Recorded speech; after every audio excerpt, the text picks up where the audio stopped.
Okay. Well, welcome everyone. This is a special session of Founders Unplugged, a course series that we were running through the fall of 2023. And this is special because we have three people, and this is focused on tech cooperatives.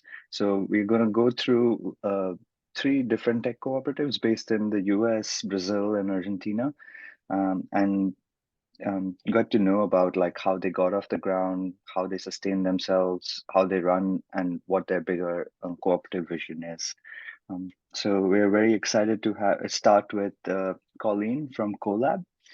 She is a team or area co-lead, project manager, collaborates in policy creation, holds multiple roles at CoLab where she has been for over a decade. Very excited to have her join us from Wisconsin. And go for it, Colleen. Well, thank you, Aman. That's such a nice introduction. So I do want to share, I'm not a co-founder of CoLab, but I did join early on in the co-op history and got to participate in building it. So I did want to give that little disclaimer. But I have prepared a little presentation for you all. So I'm gonna go there now. And let's see, share my screen here. One moment.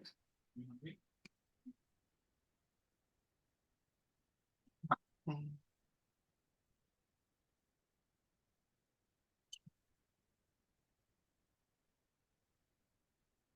All right.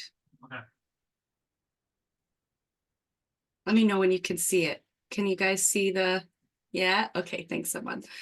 So yeah, I'm here to represent CoLab Cooperative, and as Aman shared, I've been a worker there for almost 10 years. It's not actually a little shy of 10 years, and I'm team lead, which also you could in some organizations might be called head of people. I do a lot of community care, as well as a lot of facilitation of large meetings, conflict resolution, policy and process creation, and I'm a project manager, so I also do client service stuff, amongst other things. You know, been in the business for a while, so start to build things up. So that's a little bit about me, but I'm really excited to share with you guys about CoLab. I love so much to work at a workplace that is global, decentralized, and worker owned. So a couple kind of overview things about CoLab. We do agile web development and participatory co-design. Our mission is to provide a self-governing, diverse, and international cooperative workplace where we create excellent technical solutions using participatory approaches with visionary partners who nurture a more just and sustainable world. I know that's a really long sentence, but there's a lot of parts to our mission. It is part of our mission to be a cooperative workplace. In addition to creating really great tech for clients who are making the world a better place. Our core values are innovation, collaboration, passion, wisdom, and sustainability.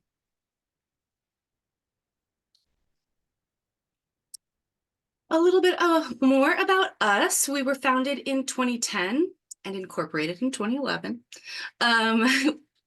You know, as I mentioned before, co-creating purpose-driven web technology for a better world.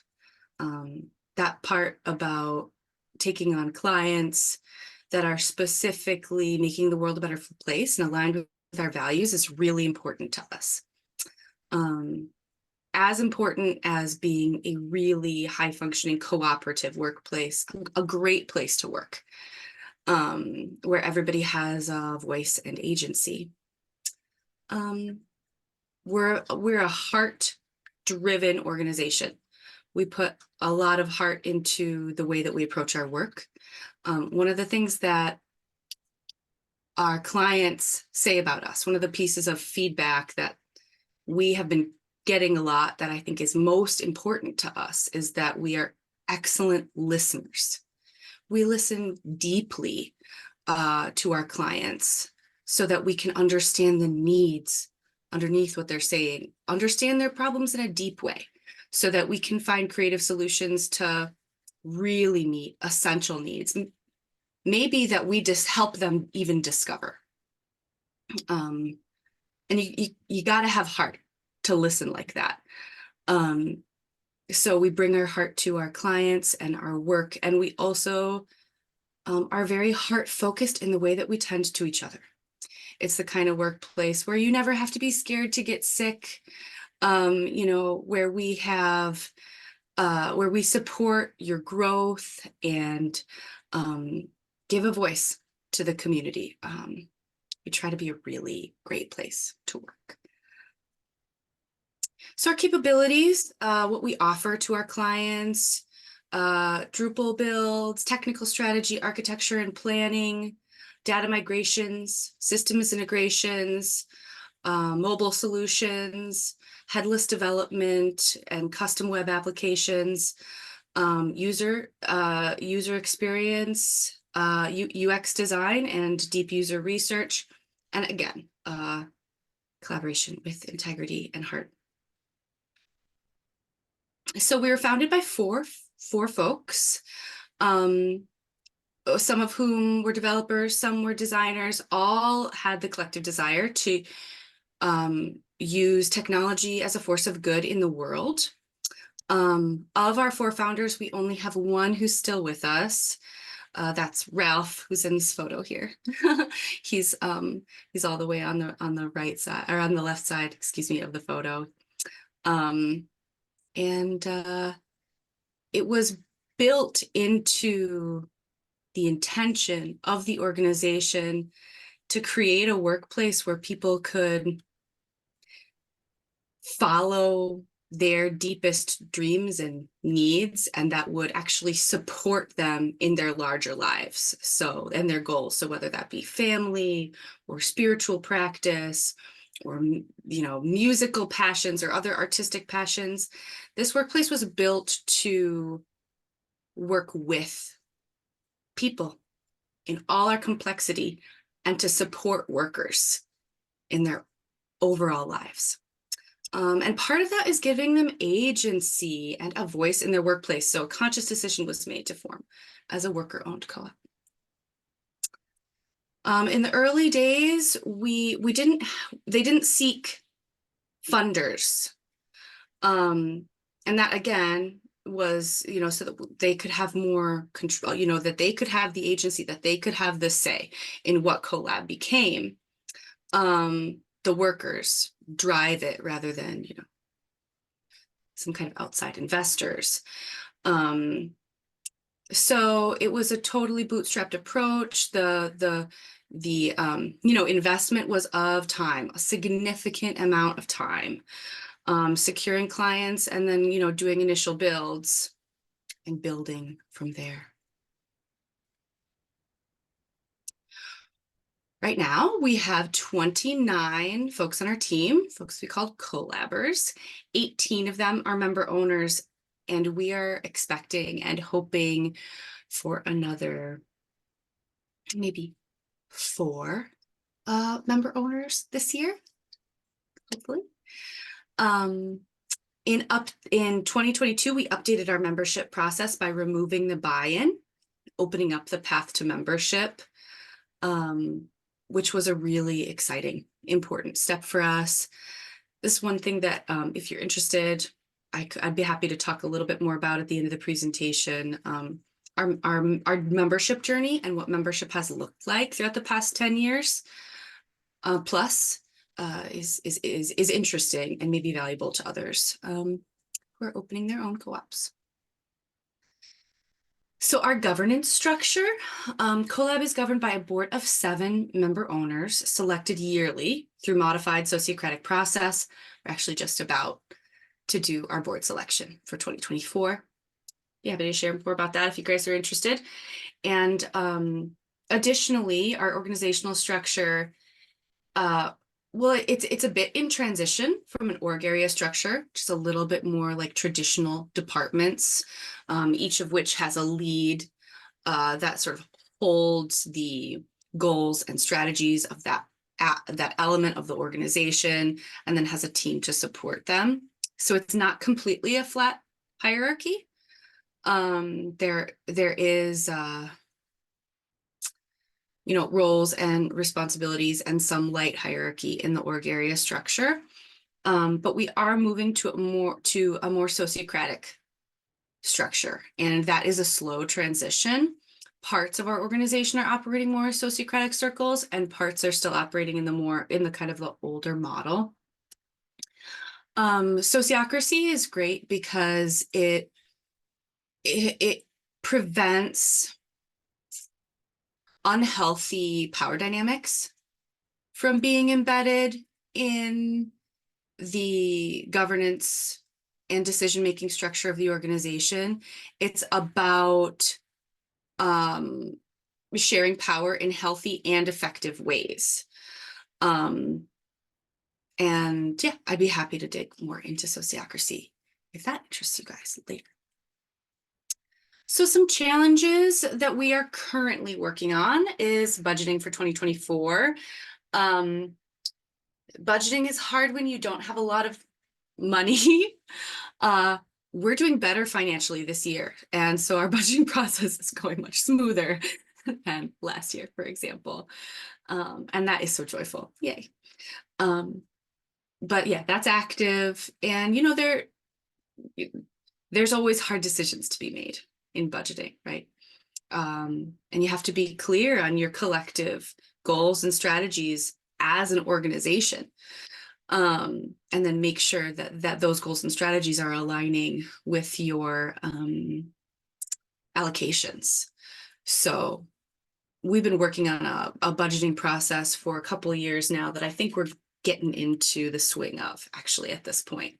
So while it's always a challenge, it's not as much of a challenge as it has been in the past. We've gotten better at it. Communication, conflict resolution. We're actually in a really good place as far as a harmony in our cooperative at the moment. But when you are operating as a democratic organization that really deeply relies on collaboration and is essentially consent-driven organization, you're gonna have personality and group dynamics that come up. And you need to be very, very serious about your communication standards and your conflict resolution practices, because toxic dynamics, they start to balloon and can deeply impact your ability to function if you don't really tend to those things with intention and ideally heart.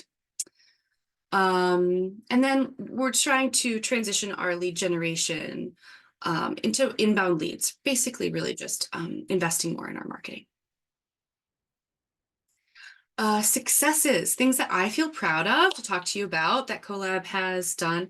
I didn't mention it on this list, but I do feel proud of how our membership process has transformed. I think it makes us more co-op-y to have accessible membership.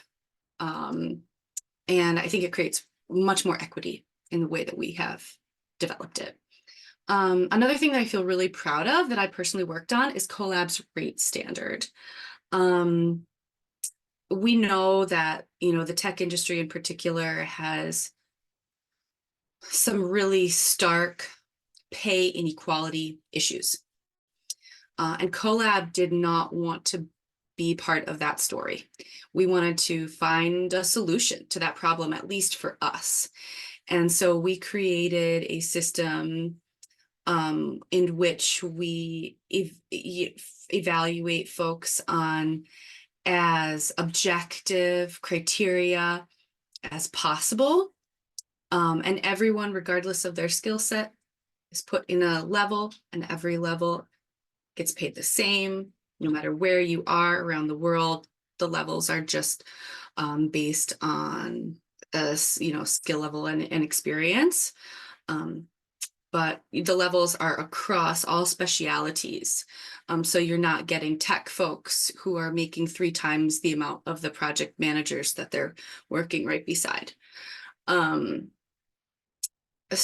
no matter where you are in the world, if you're working closely, a person in Texas, working closely with a person in Indonesia and Africa, they're all of similar skill sets, contributing similar work. They will be making the same amount of money at CoLab. So I'm proud of that. It's a big thing that we have to offer.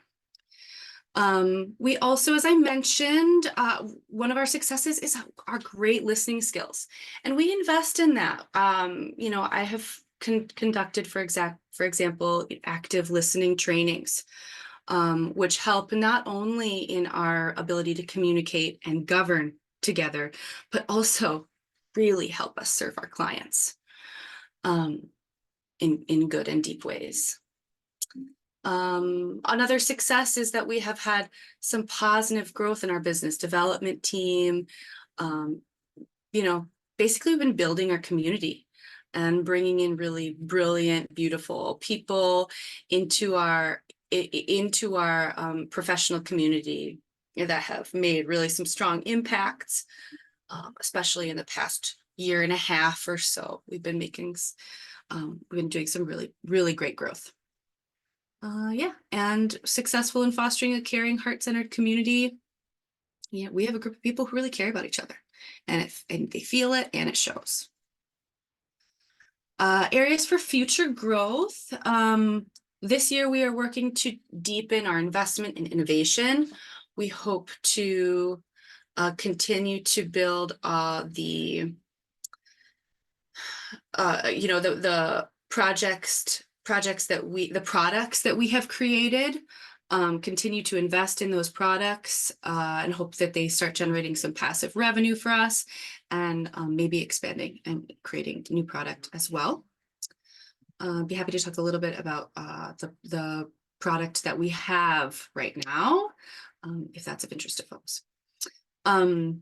More community connection time. We haven't had the cash in the past several years to have an in-person summit. It can be costly with an international team, but in-person time is so important for the connection we need to collaborate at the highest level. This is something I would really recommend for remote workplaces, making space for in-person time and investing in in-person time. So valuable. But if you can't afford to do that, how else can you create opportunity for connection? Really important, something you want to think about. And then just continuous improvement of our systems and processes. How can we make them more efficient? How can we, combine them into one place and find platforms that serve our needs and things like this? Area we will hopefully keep getting better and better and better. As the landscape continues to change, you need to keep evolving your systems and processes. Thank you. I hope that was 15 minutes. I have no actual idea how long it was. Well, thank you so much, Colleen. That was right on time. And I just really appreciate how much care and that sense of community is going into how CoLab functions, and you've really highlighted that. I just had a couple of quick questions, then we'll open it up for a few questions from participants here, if anyone has them.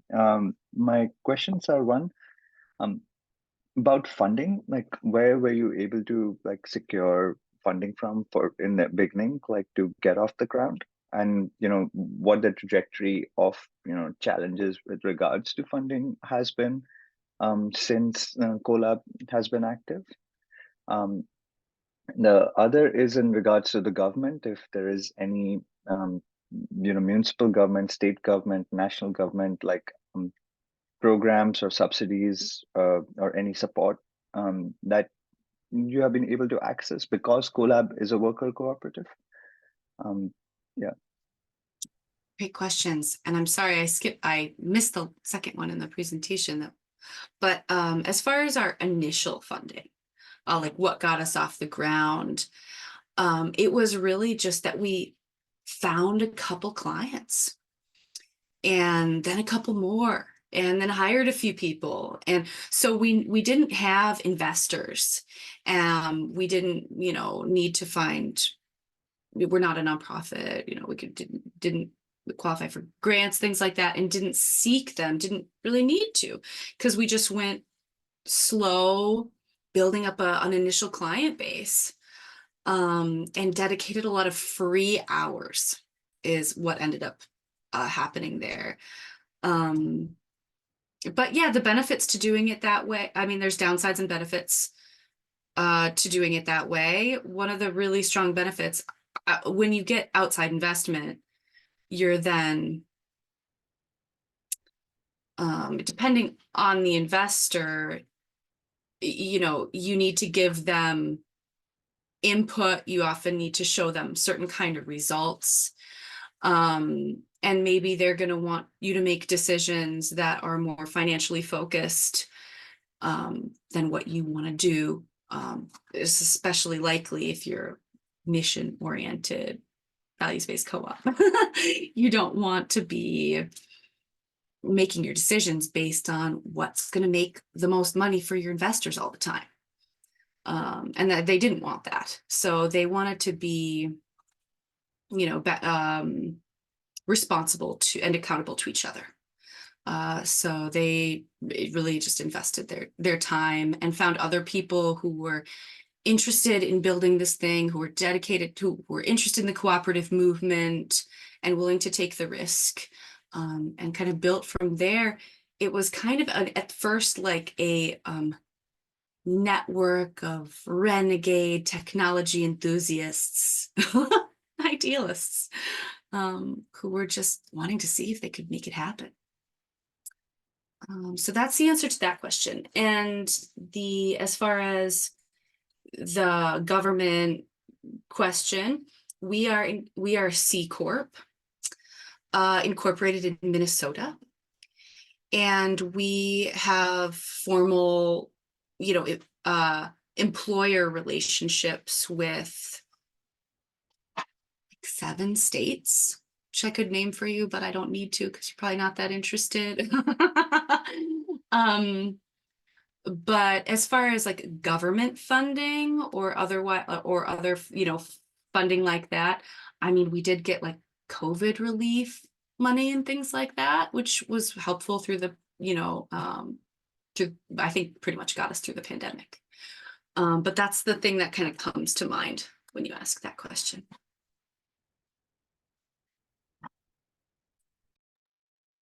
Thank you so much, Thank Colleen. you. It's a wonderful presentation.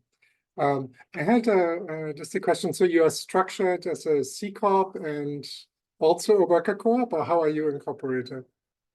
You're incorporated as a C Corp? Or? We are incorporated as a C Corp, and we function as a worker-owned co-op. Right. And that's interesting. And then you mentioned a lot about your values and a lot about I think we're also a B Corp, but that's different. Sorry, go ahead, Trevor. I apologize. But you didn't say so much about business, right? And in the end of the day, what we've seen often, right, is very idealistic people who think a lot about governance and come from the heart, really struggling with business, right? And sometimes, so I wonder how you guys address that, because otherwise what happens frequently is, right, people self-exploit and burn out, right, frankly. Yeah. Right. Absolutely.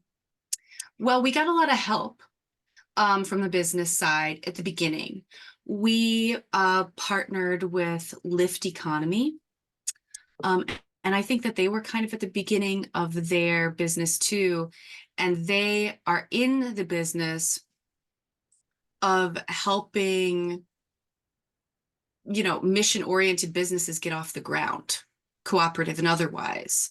So they provided a lot of the yeah, a lot of that business savvy, a lot of the structure that we used initially, some initial processes and guidance regarding how to incorporate, for example, what our organizational structure should be. Yeah, and we still go to them. They still support us with business development strategy, and I have personally done their Lift Economy MBA, which was fabulous, and I would recommend. You know, and they have great, I've also learned a great deal from them about nonviolent communication, which has deeply helped us with our culture and just function. Because as I mentioned, you need to have excellent communication as a consensus-based worker co-op. I mean, it's my strong opinion. Does it answer your question, Trevor? Yeah, Kind of. no, it does. It does. Yeah. It's super interesting. And I also wondered about your that you removed the buy-in. So in some of the research and in the cooperative principles, right, that's often understood as a mechanism actually that people feel a stake, right? So once you put this money down, right, and now this is also your business. So that means it's not just a place you work, but it's also, right, you have something at stake. I wonder how that plays out for you, because it's interesting. Sure, it makes it easier to join, but do you see anything about the sort of part, like the literature says that there's basically less participation if the money isn't on the table? You don't see that maybe, right? Well, we're a year and a half into this change, so let me say that first. But it was the buy-in. We found it to be really creating a sense of separateness in our community, a hierarchy that felt that was just not really us. There was this like a group of 10 of us that was like making all the decisions. And then there was everybody else who was like, what? Like, I want to be like, I can't afford to do that. You know, I'm a single mom. I can't be affording to dedicate my hours for free. And I definitely don't have an extra 5K to put in, you know, stuff like that. Like that worker was not going to be able to move forward with membership, even though they were deeply dedicated to the co-op. So removing the buy-in made room for her. It made room for other people who couldn't do that process for other reasons. Also, there was more to it than just the buy-in. Our membership process had these steps where what we called the invested members had to approve the person.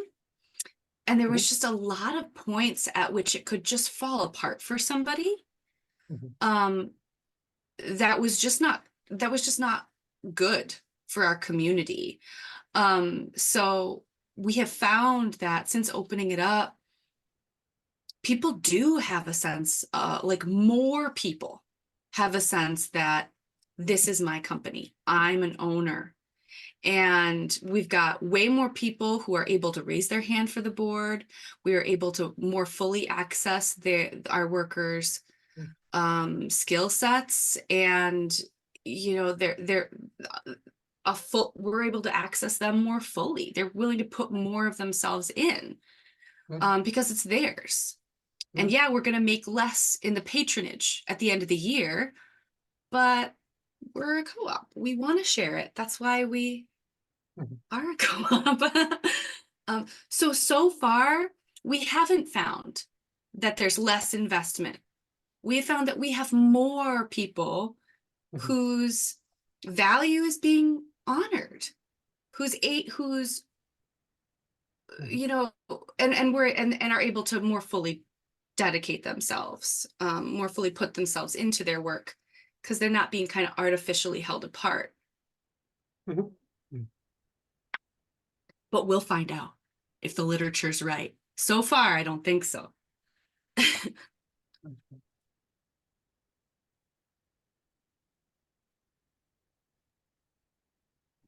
I'm going to create some space for if folks have any other questions, very quick questions for quick Colleen, because then we will have time at the end of all our presentations to also have some discussion.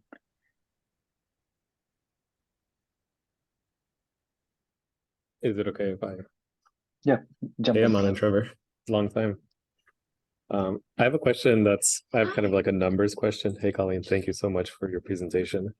I have like a numbers and kind of information sharing question that please feel free to share as much as you want. I'm curious about things like you set like a minimum hourly. I'm curious, is that like a billable hours minimum? Is that like a salary minimum? And I'm also curious about the total membership that you have. Is everybody full-time? Are people part-time? Are people on payroll? Can you give me like the data nerd? Yeah, Those I'd kind love of as to. much as you're willing to share. Okay, great. So, as far as the membership hours criteria that you mentioned, I feel like you intuited that because I didn't mention it, but I should have probably. There is a minimum hours requirement for members. So you have to have been with the CoLab for a year, and you have to dedicate at least, I think it's 12 and a half hours a week. So very part-time. We're not asking people for their whole work lives. We're just not. Right, as I mentioned earlier, we were founded with this idea that we were wanting to support people in their overall vision of their lives. So that looks like a lot of different things to a lot of different people. And for some people, it might mean a very, very part-time job. But that doesn't mean that they're not putting in really valuable stuff in that 13 hours or 15 hours or whatever it is that they're able to dedicate. So that's the hours requirement and the membership requirement at this point. 1 year, 13 hours average over the past year. What's the other part of your question? I'm sorry, Raul. I think you said in like your pay equity section, you mentioned that you set pay standards, and I'm curious if those are like minimum billable hours, hourly rates that you bill to clients, or like hourly rates for members of the co-op. For the worker. So we have a client rate that supports not only the work done, but also other cooperative function, right? So it's a higher rate, a portion of which is going to the worker. And also, yeah, I don't have to go too deep into that because I know I want to make space for others, but yeah, so the pay standard is for the workers' take-home pay. And we absolutely have folks on payroll. We have some employees and some contractors. And being an international organization and a distributed organization, there is complexity to that, which I think we could spend about an hour talking about. I don't think we should get too deep into it. But if you want to know more about that, you can reach out to me, my email, and I'd be happy to chat with you about it. But yeah, the pay equity, we've got 5 levels. A multiple checklists to evaluate base professional skills, collaboration skills, and then the skills of your specialty. And if you make a certain percentage of as objective as criteria as we can in each level, you're able to achieve that level. So that's a little blurb about how that works. And then that's your take-home pay, before taxes.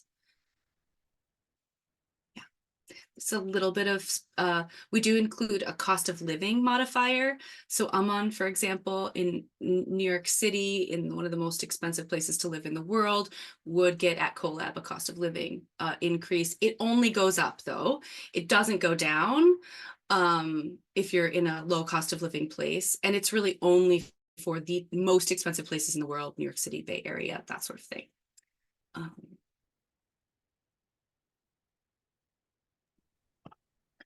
Well, yeah. Thank you, Colleen.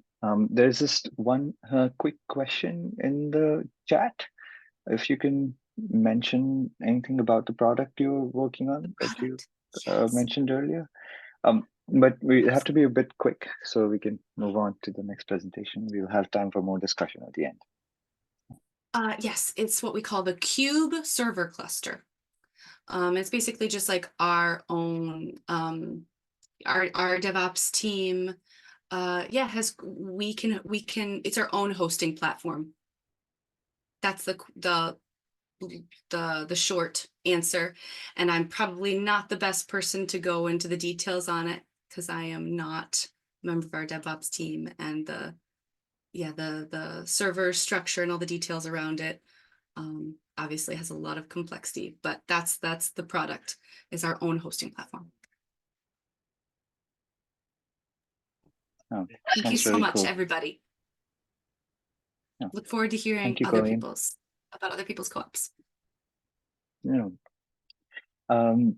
Yeah, thank you so much, Colleen. That was excellent. Now we have our next presenter will be Guillermo Pallavicino. Sorry if I butchered your last name. From Animus Cooperative. They are a cooperative tech company. They design and develop software, and they're organized as a worker cooperative based out of Bardia in Argentina. They're also part of FACTTIC, and FACTTIC is a federation of Argentine tech worker cooperatives, which is really emphasizes like cooperative technology and democratic decision making and ownership. It's a great initiative that exists. I wish it existed everywhere. So Guillermo has been associated with Animus and been involved in a lot of cooperative tech projects for a very long time, and I'm really glad they could make it on a national strike day in Argentina. Go for it, Guillermo.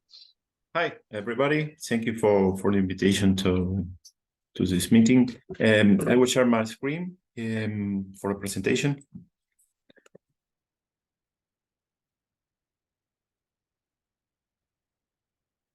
Are you seeing the screen? Yes. Okay. Well, this is the agenda. We will talk about a little bit about our cooperative, that is Animus, a little bit at the end about FACTTIC, that is the federation of our cooperatives. It is really important to us, and this is why we mentioned, because it's an important part of we are as cooperative, and some of a quick overview of some platform projects we are running right now. About our cooperative, we began working in 2007 as a group of freelancers, and we formalized 10 years after as a cooperative, as when we discovered that this was possible. We were 7 members at that moment, and we have 3 objectives as a co-op.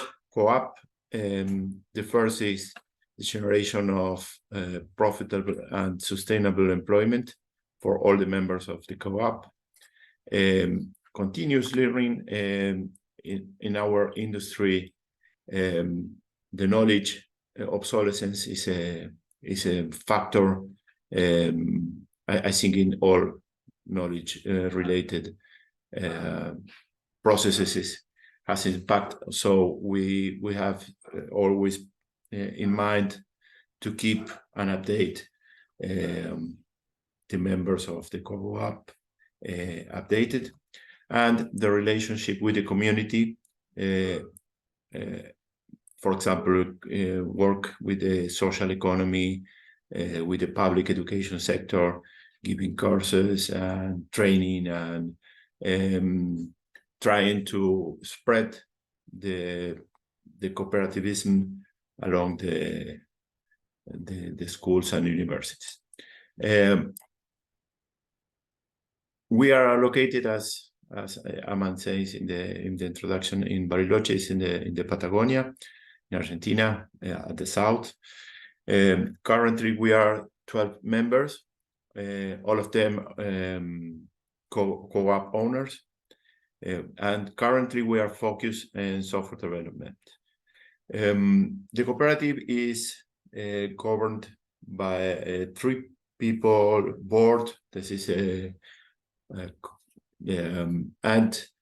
but all the decisions that we take as a co-op are defined in the assembly.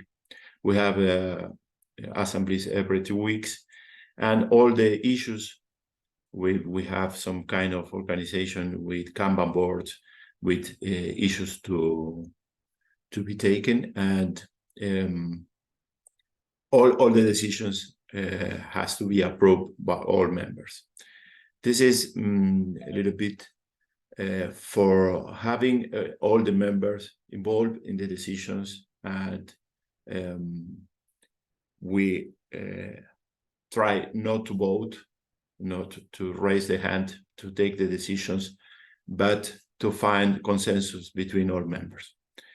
We have also, as organization part, a meeting to know how every member is doing, not in the individual projects, but personally.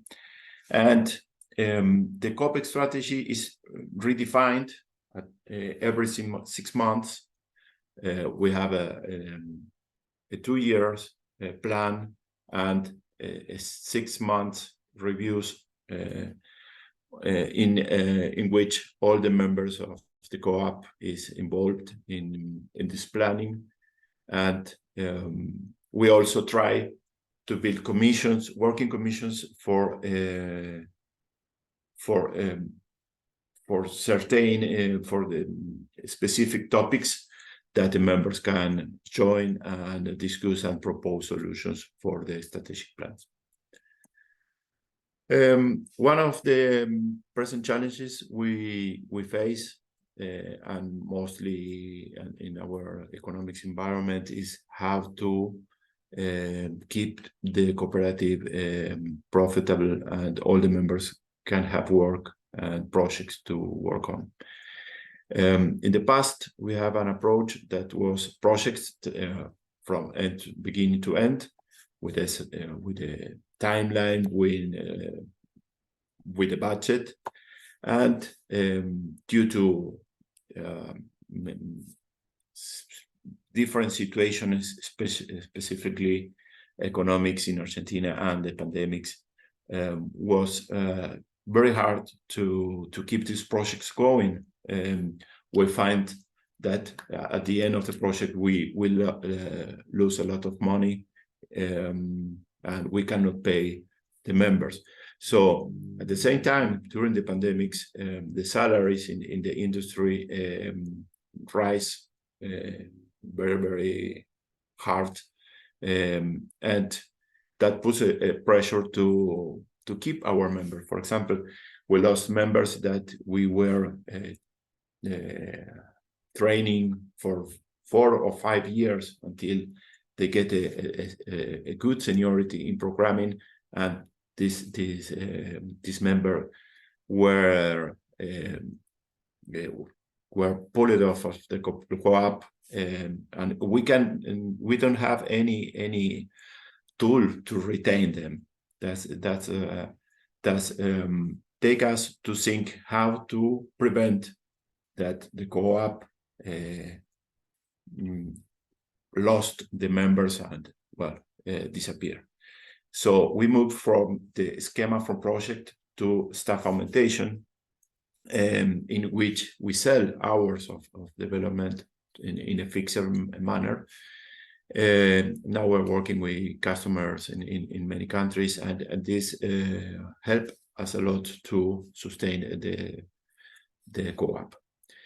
On the other hand, we like and we could do at any time our projects that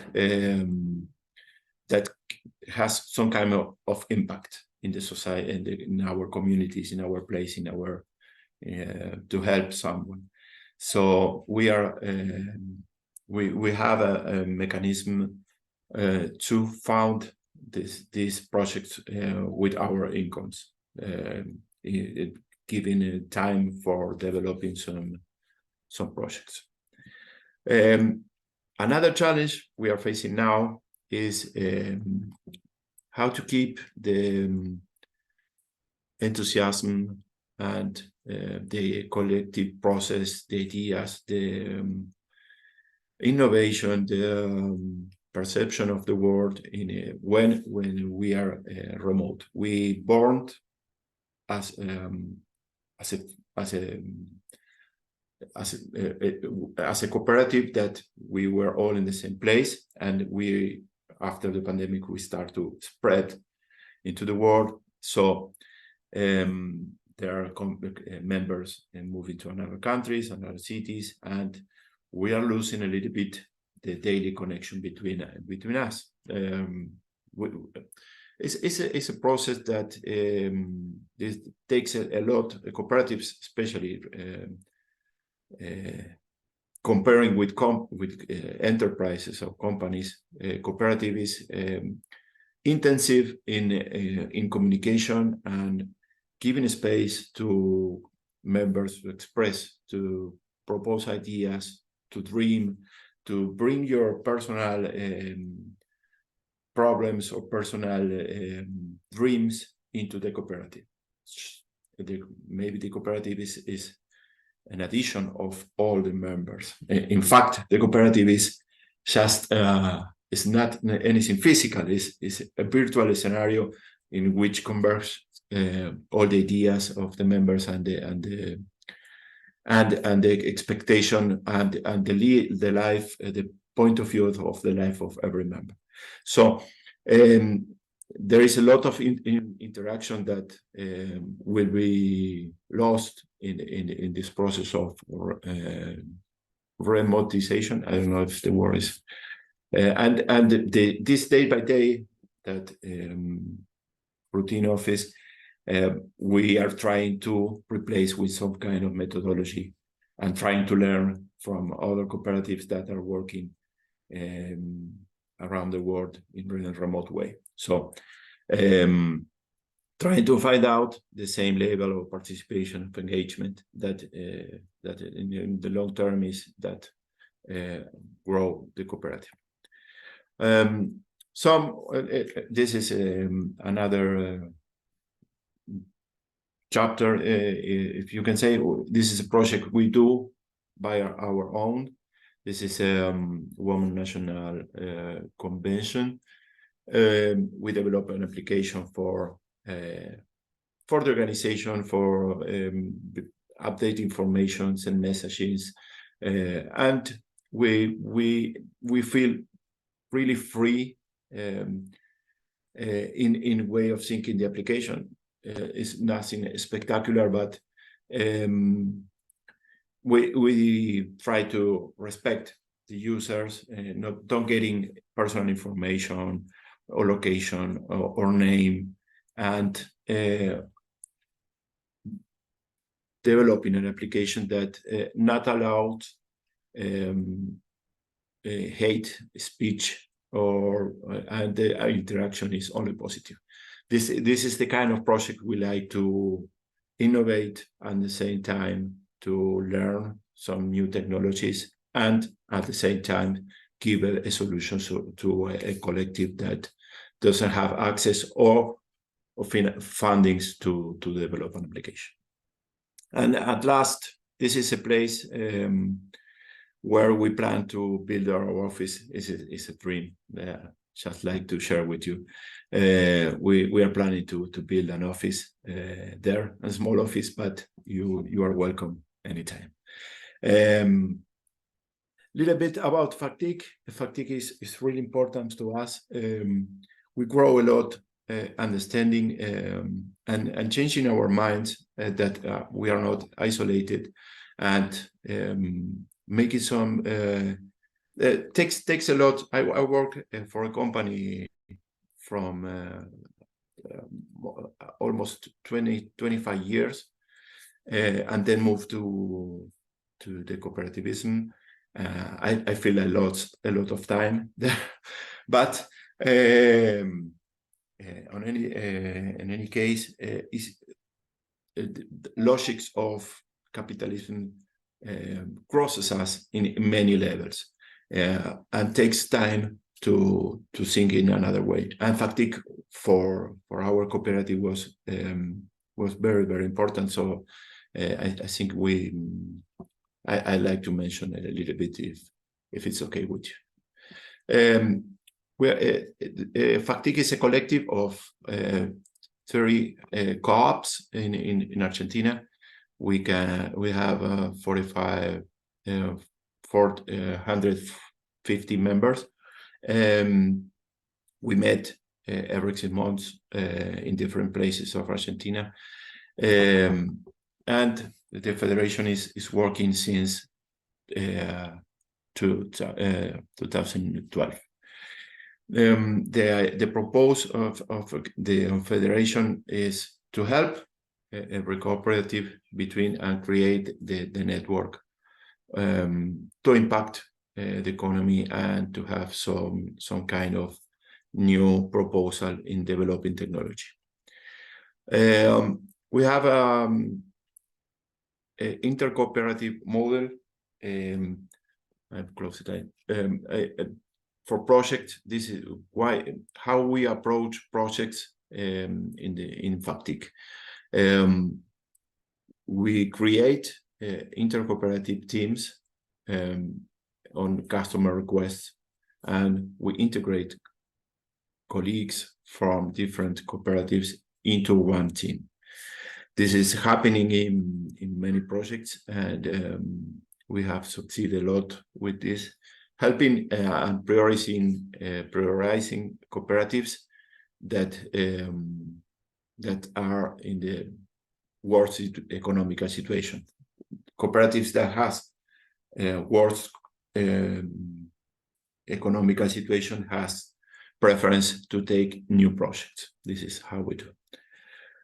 Just for closing, this is some projects that we are running as the model of platform cooperatives with a mixed success. Some of them go well. Some of them we are trying, and we are trying also to figure out how why the technology doesn't fit good with some organizations. We are in the middle of some process to create a team and to analyze how we have to improve and continue the implementation of the platform that we are running.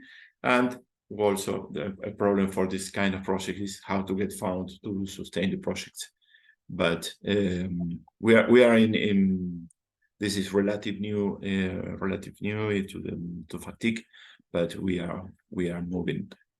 So thank you for the invitation, and thank you. Thank you so much, Guillermo. I learned so much from this presentation. I just want to open the room for a few minutes if people have immediate responses or questions that are mostly clarificatory, or if you want Guillermo to expand on anything, because we are running a little behind time. And I just want to give some space. I'm okay. I'm okay if there are questions. I'm okay, and thank you for the consideration.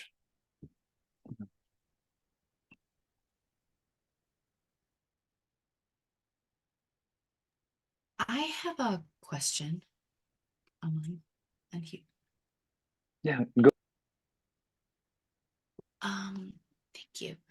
So, thank you, Guillermo, for your presentation. My question is about creating continuity and stability in the work provided for your member owners. It sounds like there was a transition point during the pandemic where you went from really the workers relying on project-based work for their hours to evolving your product based and your workers being able to contribute their time there, and also team augmentation stuff. By putting those things together, have you been able to create consistent hours for your workers and offer them salaries? Or are you hourly with more varied pay? Can you tell me a little bit more about that? Okay.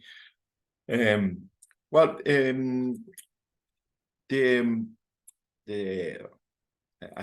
as you may know, distribution of the incomes is always a topic in the co-ops.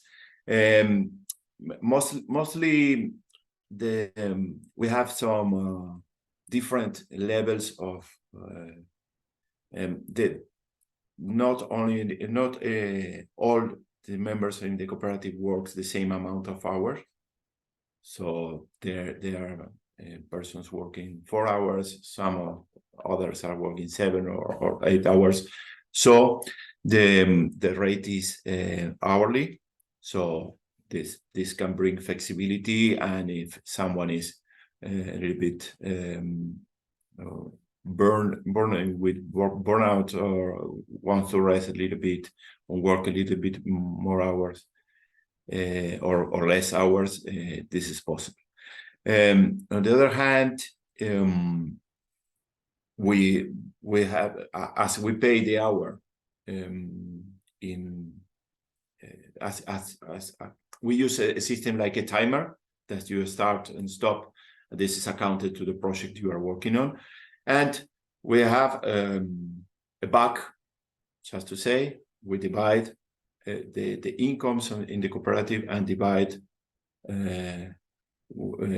between all the hours of the cooperative, and then we pay the salary of every member amount regarding this.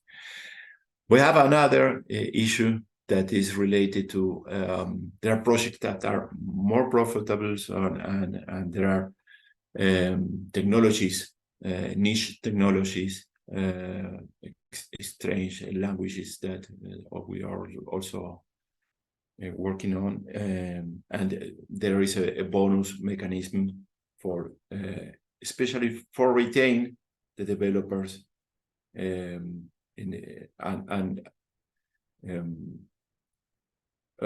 decrease the gap. I don't know if the word is correct. Decrease the gap between what the cooperative can pay and what the market is paying. So we are the closest possible to the market in order to retain our developers. But it's a balance between many situations. We have different.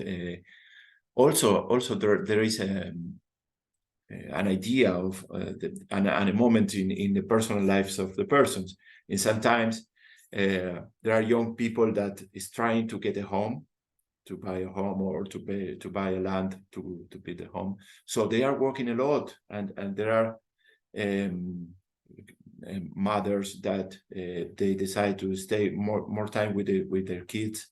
So we as cooperative has to balance all the situations and keep a balance also in that is reflected in the salaries.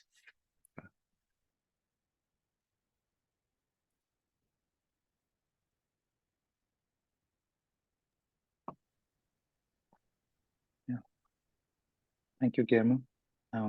If there are further questions, I would say you can put it in the chat, or we can follow up right after our next presenter, which is Hugo Filinto from Coopersystem. And Hugo works as a relationship and business consultant, but also as coordinator of the Fiscal Council as part of Coopersystem. And Coopersystem is the largest IT solutions worker cooperative in Brazil, and I think probably the world, if I'm not wrong. And they started in 1998, so there's a long-standing history of work in the cooperative digital economy. So go for it, Hugo. Looking forward to the presentation. Oh, thank you, Aman, and thank you, everyone. Thank you for the invitation as well. I'm going to share my screen.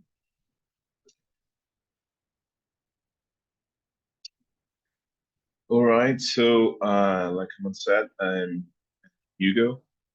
I work as a business and relationship consultant.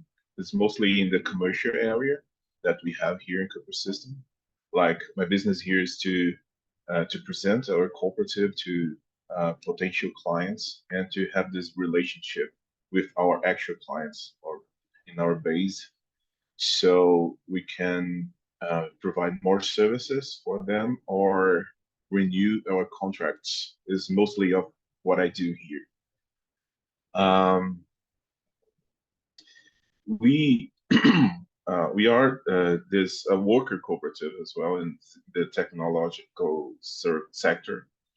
So the correct name of the branch that we belong here in Brazil is Work Production of Goods and Services.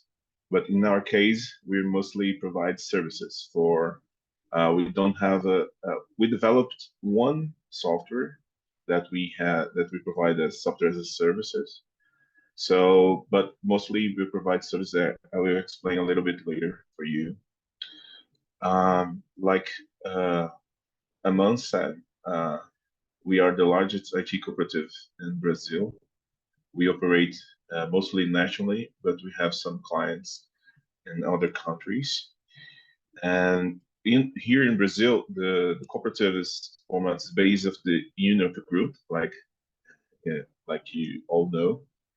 But we created this cooperative based on the segment. Firstly, that all the members have this specialty, but here everyone is the owner with equal shares and the same right to vote, and regardless of their position or job that they are acting in. This culture, which is created based on the principles of cooperativism, of course, it helps for caring for the quality of the demands carried out, because everyone is concerned and wants the projects to be successful, even they're not involved in it. But it influences the final financial result for each one. A little bit about our history. Coopersystem was born in 1998 with 20 members that worked in maintaining credit card systems for large banks. So they had the challenge, this initial challenge, to assemble a team of technicians specializing in credit card systems. And they had to build the solution for the Brazilian main bank called Banco do Brasil, that would remove the dependence on a company that intermediated these transactions. So after a period working on that, we have this became the first success story of our cooperative, because they reduced expenses by more than 80% for the bank, replacing intermediary expenses that they had with a team that provided support on its own platform. So we developed the system of credit card payment methods that we also started to maintain it. And upon creation, as well as each new entry, each new member, they need to pay as what we call a share, which is paid in installments over the first few months. So furthermore, annually, we need to separate by law our income leftovers, like into obligatory funds. That is technical and social assistance. That is, I think it's 10% of what we have for technical and social assistance for our own cooperative and for the society. That helps with events that we provide, with benefits that is distributed to our members. And the other fund is the reserve, like we call it, reserve for important matters, for property improvements, in cases of need that we can use that fund. Today we have almost 400 members. There are member owners of the cooperative that are professional experts in these technical areas, but also members of the board, directors. Like me, I'm a member. I'm not a developer or a technician, but I work with the business and clients. And we have also 20 employees. We are based in Brasilia. We have a building here, but we also have members working remotely from all Brazilian states and some from other countries as well. They're all Brazilians, but work in countries like United States, America, and Portugal, and other countries in Europe. And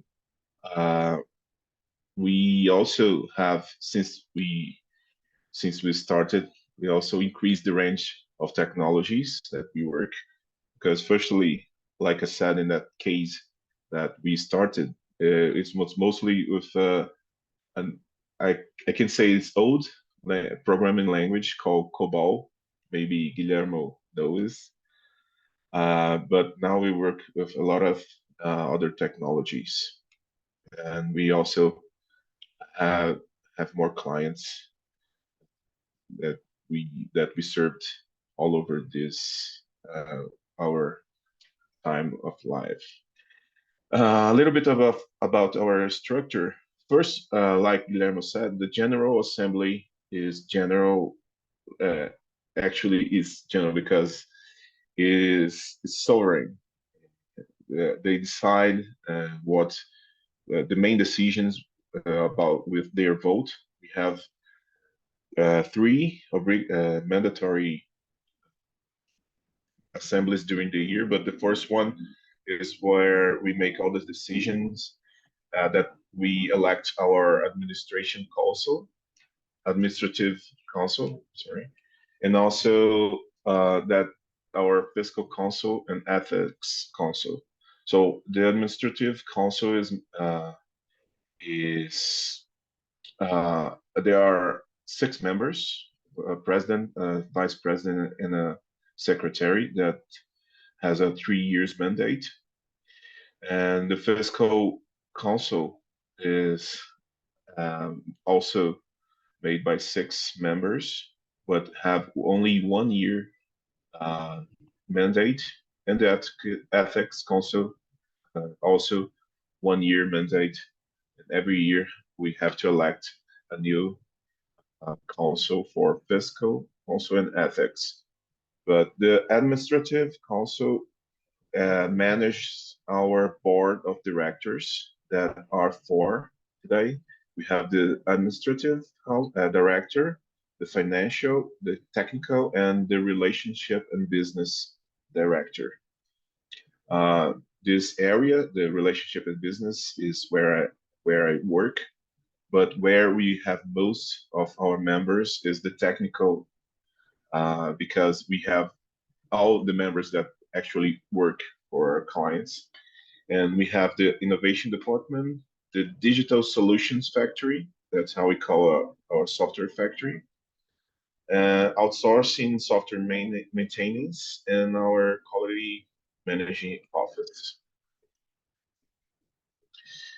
We have a government organization that operates nationally called OCB, that also linked to ACI Americas. And each state and the federal district, like we have here in Brazil, has a unit that we must be linked to be in order, considered legitimate as a cooperative. So we are a member of the OCDF, there is the unit of the OCB of the Federal District that where Brasilia is on. And here are the presidents, first of the OCB, and then and second of the OCDF, that we have this connection and also this relationship. Also, the OCB is one of our clients. We provide solutions for them. We work by maintaining their softwares that they offers internally and for other cooperatives as well.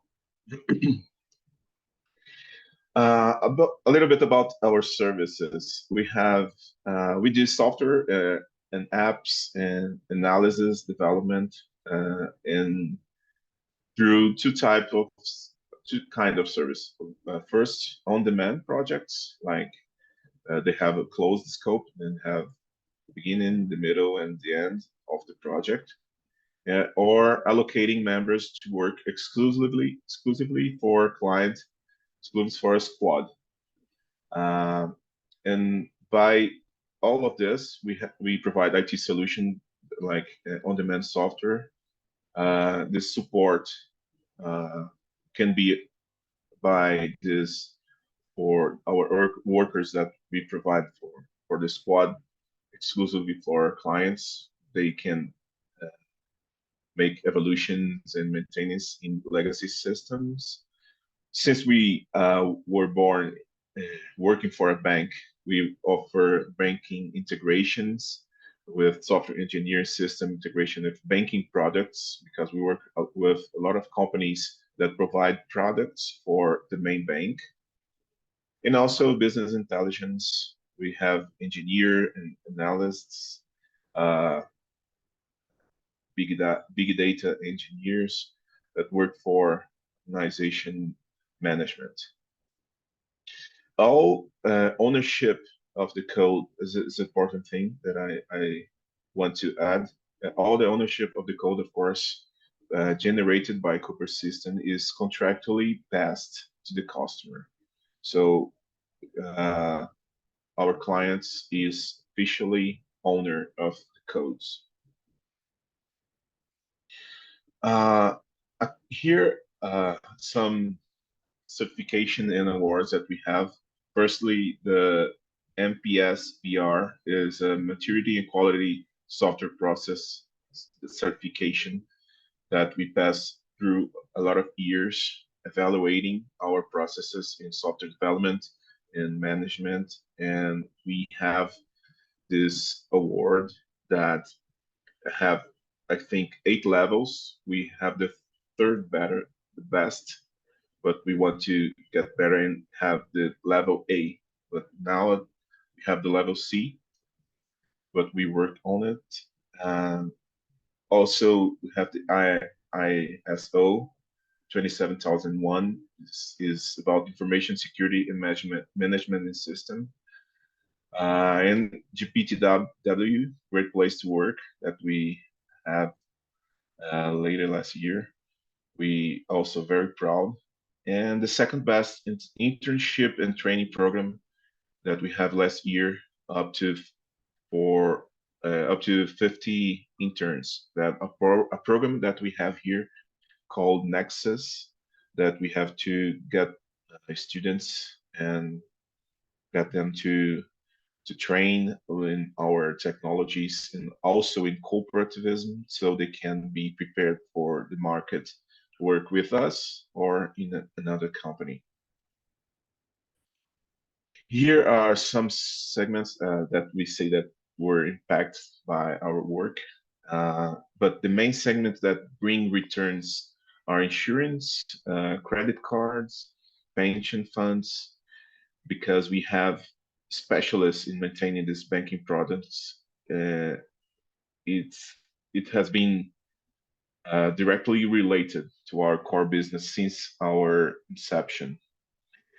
We also sought to train new members, like I said, in these business areas, so they can work with our clients in the future. Because we have a lot of members that are seniors as well. But now we are focusing on commercial activities on agrarian and credit cooperativism. because they are two major players in Brazilian market with enormous potential. We have a client in agriculture sector who has opened doors to create solutions that can greatly help agriculture cooperatives, such as traceability of grains, milk, animal husbandry, this kind of agriculture products, as I can say. And furthermore, we want to take our banking knowledge to large credit unions in Brazil, credit cooperatives like we have here in Brazil. So we can promote cooperation as well. That's a principle of cooperativism.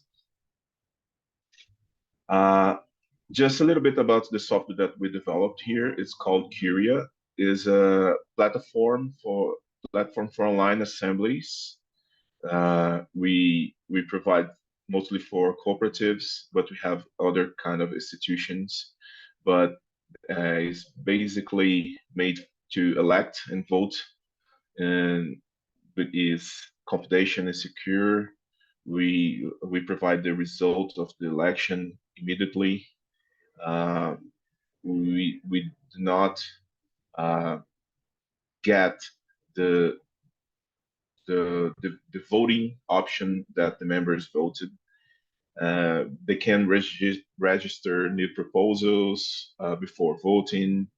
We also registrate the digital presence of the members of the assemblies that we provide. We have this administrative area for management, and also the software is used by more than 700 institutions. It's a case that we're proud to also to share, because we worked with the OCB initially to help all the cooperatives. We offered for free in the pandemic, and then we transformed the software in the SaaS format, so we can offer to other companies to use it. Just I'm about to finish here, but about the challenges that we face today. One is, without a shadow of doubt, is the tax burden to which we are subjected. Of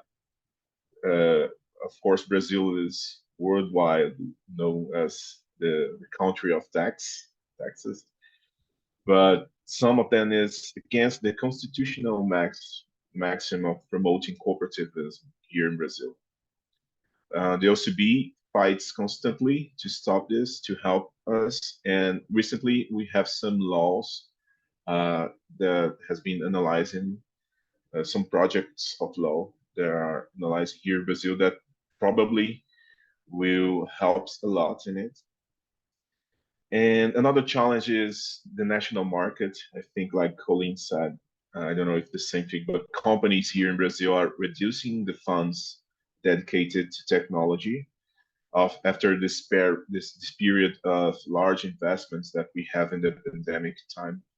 But now they are reducing it. So some of our clients are reducing the members of their squad that we provide, and also reducing the possibilities of growing our contract with them, and also other companies that we are trying to get. They are not focusing in technology right now. And finally, we also had some problems with the quorum for participating in the meetings in the assemblies, but that problem was that it not exists today, because now we have Curia that help us, and also other companies. This digital platform that I presented for you, and I think that once we started to work remotely from all the states and other countries, we could grow a little bit faster because now we can have members from all the world, and also we can connect them with our platform and other platforms that we use here in the Coopersystem. So this is what I have for you today. I'm also open for questions. Sorry that I passed a little bit of the time that I had, but I again thank you, Aman, Trevor. I'm very proud also to be partner of PCC as well, and I'm happy to answer any questions that you have. Thank you so much, Hugo. That was such a great presentation and so lovely to hear so much about such great things about Coopersystem. And I mean, as Hugo mentioned, we have been working closely with Coopersystem for some time now. And yeah, they come to our conferences. It's great. And I know we are very close to our ending time, so I just want to open the space right now for questions that folks have or comments that you want to make. And I'll just leave it at that for a couple of minutes, and then maybe we can start a discussion if there are not expansive questions. Feel free to jump in.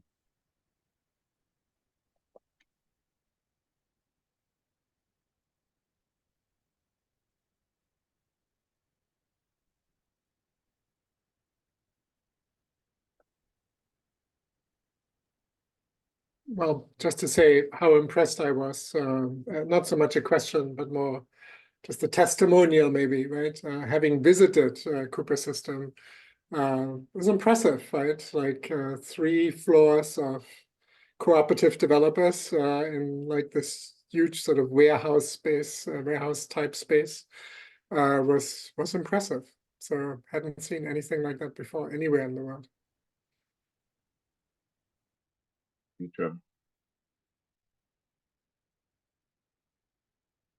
I have a comment when I found out about FACTTIC, like Guillermo presented.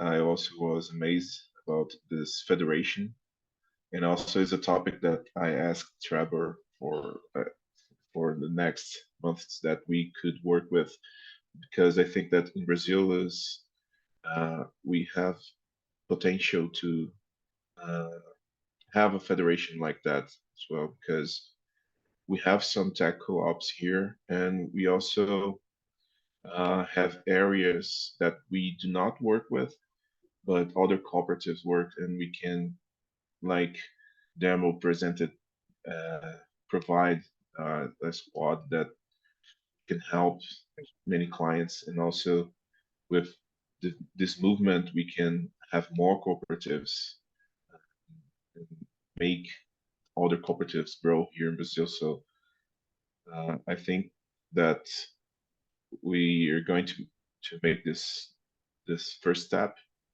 so we can start to talk about creating one here, and maybe in the future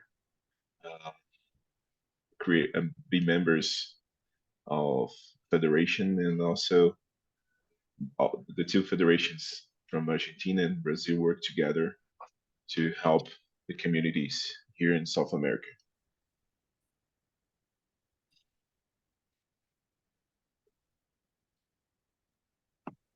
And I think this was in a way also what interested us in this meeting. And I think this is also what some of you had brought to us, which is to, really maximize, I guess, the opportunities in a network like that. I mean, there's already, many of them existing in the UK, and I think now there's a new one forming, right? To recycle code, right? And to, give each other clients, right? If you have too much demand or, things like that. So there's so much potential. But of course, it has to come from you. I mean, we can only bring you together. You have to make the next step.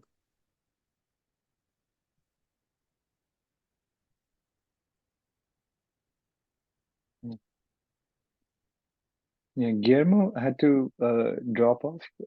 He had mentioned earlier because there's a nationwide strike across Argentina today. The labor unions have called a general strike, and so the internet is not doing very well. And so he said he might be on and off. So I think that's possibly why he's dropped off.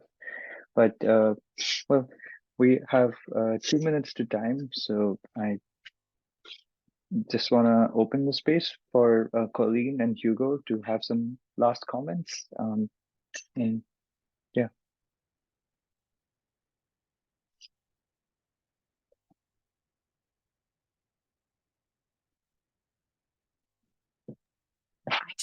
I guess I would just say I really appreciate this time with this group and to share a little bit about CoLab and to learn from Hugo and Guillermo as well. Really enjoyed. Thank you so much. Can say the same. I learned a lot with Colleen and Guillermo. I met 2 other cooperatives from FACTTIC. Now I know another one. And I've also heard of CoLab. It's a great cooperative as well that I learned a lot.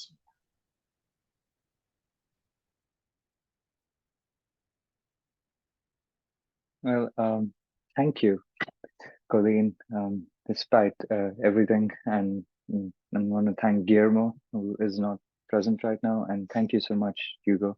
It's so great to hear about tech cooperatives like succeeding and like growing. And I mean, Coopersystem being the largest, and hearing about FACTTIC, which is such an amazing initiative of federation of so many worker cooperatives in Argentina, and about CoLab and how value driven it is. It's really inspiring. Thank you again for everyone for joining us. Trevor, I don't know if you have some more comments or we can close it. You're muted, sorry. Tech cooperators of the world unite. I don't know. Yeah. Yes. All right. Brilliant. Okay. Thank you, Aman. Thank you, everyone. Thank you. Bye. Thank you, everyone.